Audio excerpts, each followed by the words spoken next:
बिस्मिल्लाहिर्रहमानिर्रहीम। स्टूडेंट्स, आज हम अपने चैप्टर नंबर 3 का topic 3.1.5 S and P blocks in the periodic table पढ़ेंगे। आज हम ये पढ़ेंगे कि पीरियोडिक टेबल को डिफरेंट ब्लॉक्स में किस तरह से डिवाइड किया गया है, डिस्ट्रीब्यूट किया गया है। इसमें जो ब्लॉक्स में डिवीजन है एलिमेंट्स की, that is based upon the number of the orbital which contain valence electrons.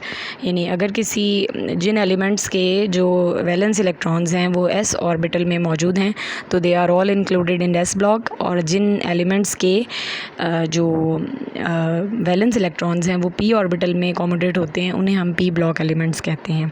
ठीक है, तो ग्रुप नंबर 3 से लेके जो 8A एक्सेप्ट हीलियम, इन सब को हम कहते हैं ये पी ब्लॉक एलिमेंट्स हैं, और ग्रुप 1A और ग्रुप 2A के जो एलिमेंट्स हैं उन्हें हम कहते हैं एस ब्लॉक एलिमेंट्स। ठीक है, इसके अलावा डी और एफ ब्लॉक भी हैं but they are not discussed here. आपकी बुक में यहाँ पर सिर्फ इन 2 ब्लॉक्स को डिस्कस किया गया है।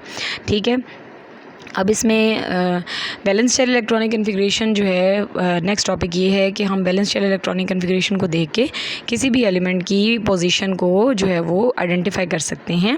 ठीक है, अब इसमें जो है उन्होंने यहाँ पर हमें 2 एग्जांपल में 2 एलिमेंट्स दिए हैं, फास्फोरस और नियॉन, और कहा गया है कि इनकी जो है वो बैलेंस शेल इलेक्ट्रॉनिक कन्फिग्रेशन लिखनी है।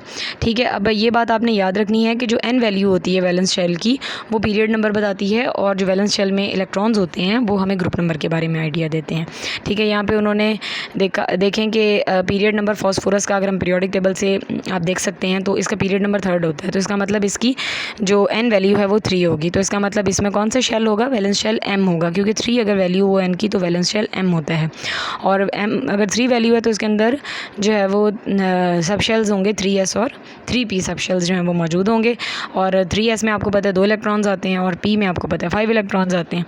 ठीक है, तो इसमें लेकिन फास्फोरस जो है उसकी इलेक्ट्रॉनिक कन्फिग्रेशन बनेगी 3s2 3p3, क्योंकि फास्फोरस जो है इसका ग्रुप नंबर 5 होता है, तो इसका मतलब इसके वैलेंस शेल में कितने इलेक्ट्रॉन्स हैं, 5 इलेक्ट्रॉन्स हैं। So we can write 3s2 3p3। ठीक है, नेक्स्ट जो है वो पोजीशन ऑफ एलिमेंट भी जो है वो हम पीरियोडिक टेबल में से जो है वो इलेक्ट्रॉनिक कन्फिग्रेशन से हम आइडेंटिफाई कर सकते हैं। जैसे नाइट्रोजन जो है वो एटॉमिक नंबर उसका 7 है और ऑक्सीजन का एटॉमिक नंबर 8 है, तो हम ये देख सकते हैं कि अगर एटॉमिक नंबर 7 है तो इसका मतलब उसके अंदर इलेक्ट्रॉन्स जो हैं वो 7 होंगे, और अगर ऑक्सीजन का एटॉमिक नंबर 8 है तो उसमें 8 इलेक्ट्रॉन्स होंगे। ठीक है, and this is periodic table. आप देख सकते हैं कि नाइट्रोजन जो है उसका एटॉमिक नंबर 7 है। I will zoom the position of nitrogen and oxygen. They are side by side in this screen. You can see nitrogen जो है उसका atomic number 7 है, ये ग्रुप 5A में है, और इसकी इलेक्ट्रॉनिक कन्फिग्रेशन है 2s2 2p3। और जो ऑक्सीजन है इसका एटॉमिक नंबर 8 है, और इसकी वैलेंस शेल कन्फिग्रेशन जो है वो 2s2 2p4 है, और ये 6A ग्रुप के अंदर जो है वो मौजूद है। ठीक है, उसके बाद नेक्स्ट जो है वो हमारा टॉपिक है shape of the periodic table की, यानी पीरियोडिक टेबल जो इस शेप में हमारे पास अभी करंटली मौजूद है वो कैसे ये शेप आई है।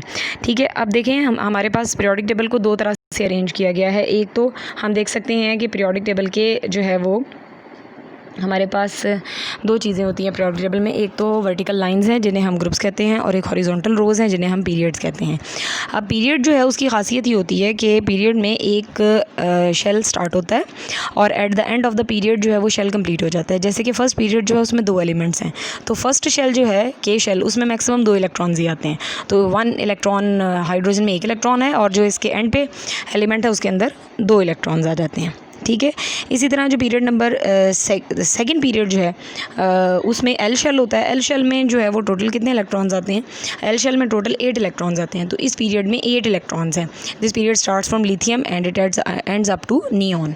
ठीक है, इसी तरह जो है वो एलिमेंट्स जो हैं पीरियड में जो एलिमेंट्स हैं they are based upon the number of electrons, क्योंकि जैसे पीरियड में हम लेफ़्ट से राइट 1 बाय 1 एलिमेंट मूव करते हैं, एक एक इलेक्ट्रॉन जो है वो पर एलिमेंट ऐड होता जाता है। ठीक है, सो इसी तरह जो है वो मॉडर्न पीरियोडिक टेबल जो है उसकी इस तरह की शेप बनती है। ठीक है, नेक्स्ट हमारा टॉपिक है periodicity of properties. Periodicity of properties का मतलब है कि एलिमेंट्स की जो प्रॉपर्टीज़ हैं वो पीरियोडिकली यानी वक्फे से रिपीट होती हैं। ठीक है, और उनके अंदर एक ख़ास ट्रेंड पाया जाता है। इस जो प्रॉपर्टीज़ की रेपिटेशन है, या इसमें जो प्रॉपर्टीज़ का जो एक प्रॉपर उसके अंदर जो एक चेंज आता है, जो चेंज पाया जाता है इसके अंदर पीरियोडिक टेबल के अंदर, इसको हम कहते हैं पीरियोडिसिटी ऑफ प्रॉपर्टीज़। ठीक है, इसमें सबसे पहली जो प्रॉपर्टी कुछ फिजिकल प्रॉपर्टीज़ को यहाँ पर डिस्कस किया गया है, इसमें शील्डिंग इफेक्ट है। शील्डिंग इफेक्ट कहते हैं कि जो अब आपको पता है न्यूक्लियस पे पॉजिटिव चार्ज होता है और इलेक्ट्रॉन्स पे नेगेटिव चार्ज होता है। तो न्यूक्लियस की और वैलेंस शेल के जो इलेक्ट्रॉन्स हैं उनके दरमियान एक फ़ोर्स ऑफ अट्रैक्शन होती है, ठीक है। और वो जो फोर्स ऑफ अट्रैक्शन है वो डिक्रीज़ हो जाती है due to the presence of in between electrons, अंदर जो उसके दरमियान में इलेक्ट्रॉन्स मौजूद होते हैं। जैसे आप इस डायग्राम में देख सकते हैं कि ये लिथियम है, एक बेरिलियम और एक मैग्नीशियम है। लिथियम का जो न्यूक्लियस है उसके और आउटर इलेक्ट्रॉन के दरमियान सिर्फ 2 इलेक्ट्रॉन्स हैं। अब मैग्नीशियम में देख लें, मैग्नीशियम के सेंटर में और जो वैलेंस इलेक्ट्रॉन है उसके दरमियान जो है वो 10 इलेक्ट्रॉन्स आते हैं, ठीक है। तो अब उसके वैलेंस इलेक्ट्रॉन और न्यूक्लियस के दरमियान 10 इलेक्ट्रॉन्स हैं। लिथियम के आउटर इलेक्ट्रॉन और न्यूक्लियस के दरमियान 2 इलेक्ट्रॉन है। तो इन दोनों में से शील्डिंग इफेक्ट किसका ज़्यादा होगा? डेफिनेटली जिसमें नंबर ऑफ इलेक्ट्रॉन ज़्यादा होंगे। तो यहाँ पर इसकी डेफिनेशन भी दी हुई है, the reduction in the force of attraction between nucleus and the valence electrons by the electrons present in the inner subshell is called shielding effect, ठीक है।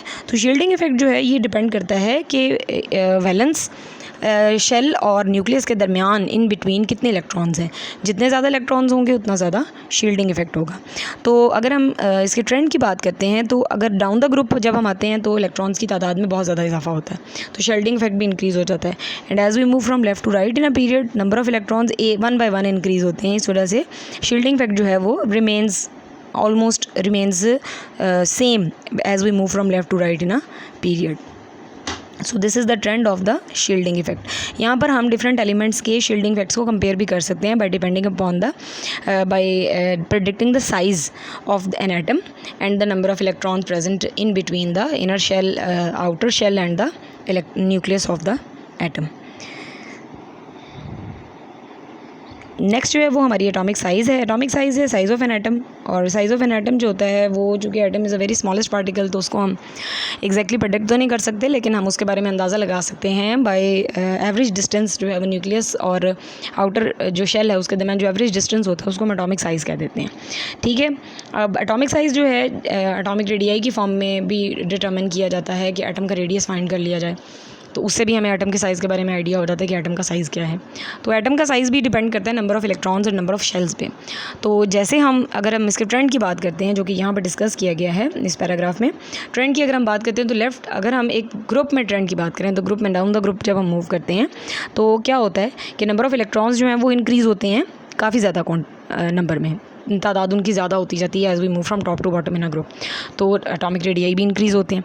लेकिन जब हम एक ग्रुप में एक पीरियड में लेफ़्ट से राइट मूव करते हैं तो शेल सेम रहता है, सिर्फ नंबर ऑफ़ इलेक्ट्रॉन्स उनके दरमियान इंक्रीज़ हो रहे होते हैं। उसी एक सेम शेल होता है और उसमें नंबर ऑफ़ इलेक्ट्रॉन्स इंक्रीज़ हो रहे होते हैं, जिसकी वजह से एटॉमिक साइज़ को जो है वो कोई इफेक्ट नहीं होता।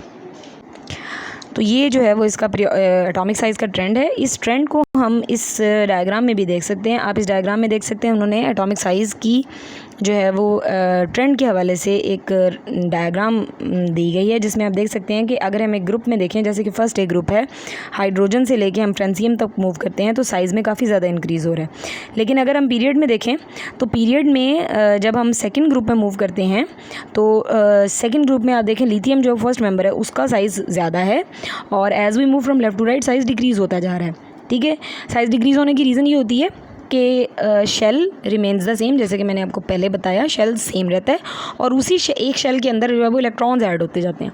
तो इसका जो है वो इन्वर्ट इफेक्ट ये होता है कि जो न्यूक्लियस और आउटर इलेक्ट्रॉन्स हैं उनके दरमियान फोर्स ऑफ अट्रैक्शन इंक्रीज़ हो जाती है, न्यूक्लियर पुल भी इंक्रीज़ हो जाता है और बाहर नंबर ऑफ इलेक्ट्रॉन भी इंक्रीज़ हो रहे हैं। तो जब न्यूक्लियर पुल इंक्रीज़ होता है तो न्यूक्लियस इलेक्ट्रॉन्स को अपनी तरफ खींचता है, जिसकी वजह से एटॉमिक मॉडल जो है वो ओवरऑल क्या हो जाता है, श्रिंक हो जाता है, ठीक है। तो इस तरह से साइज़ जो है वो डिक्रीज़ हो जाता है as we move from left to right, और as we move from top to bottom size जो है वो इंक्रीज़ हो जाता है, ठीक है। अब इसी चीज़ को यूज़ करते हुए, इसी नॉलेज को यूज़ करते हुए, हम ट्रेंड को इसको यूज़ करते हुए हम डिफरेंट एटम के साइज़ को कंपेयर भी कर सकते हैं।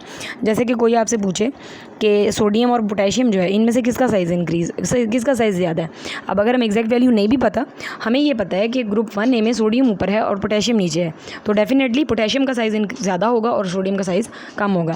अब अगर फॉर एग्जांपल कोई पूछे फॉस्फोरस और सल्फ़र के साइज़ में कंपैरिजन पूछे, तो फॉस्फोरस जो है है वो आपको पता है ग्रुप 5A में है और सल्फ़र जो है वो ग्रुप 6 में है, ठीक है। तो 5A में फॉस्फोरस पहले है, सल्फ़र बाद में है, तो डेफिनेटली जो पहले है उसका साइज़ ज़्यादा होगा और जो बाद में है उसका साइज़ कम होगा। तो इस तरह से हम कंपैरेटिव स्टडी भी एटम्स के साइज़ के हवाले से कर सकते हैं। और इस एग्जांपल के अंदर उन्होंने इसी चीज़ को जो है वो किया है। जैसे कि ये पहला उन्होंने पेयर दिया मैग्नीशियम और एल्यूमिनियम, इसमें उन्होंने कहा जी आप प्रेडिक्ट करें किसका साइज़ ज़्यादा है। आप देख सकते हैं कि मैग्नीशियम सेकंड में है और एल्यूमिनियम थर्ड ग्रुप में, तो डेफिनेटली मैग्नीशियम का साइज़ ज़्यादा होगा और एल्यूमिनियम का साइज़ कम होगा। इसी तरह उन्होंने एक और पेयर दिया कार्बन और सिलिकॉन।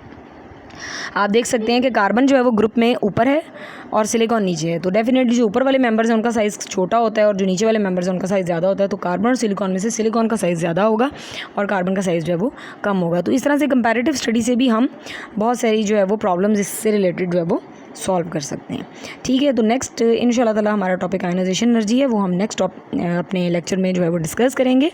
टिल देन अल्लाह हाफिज़।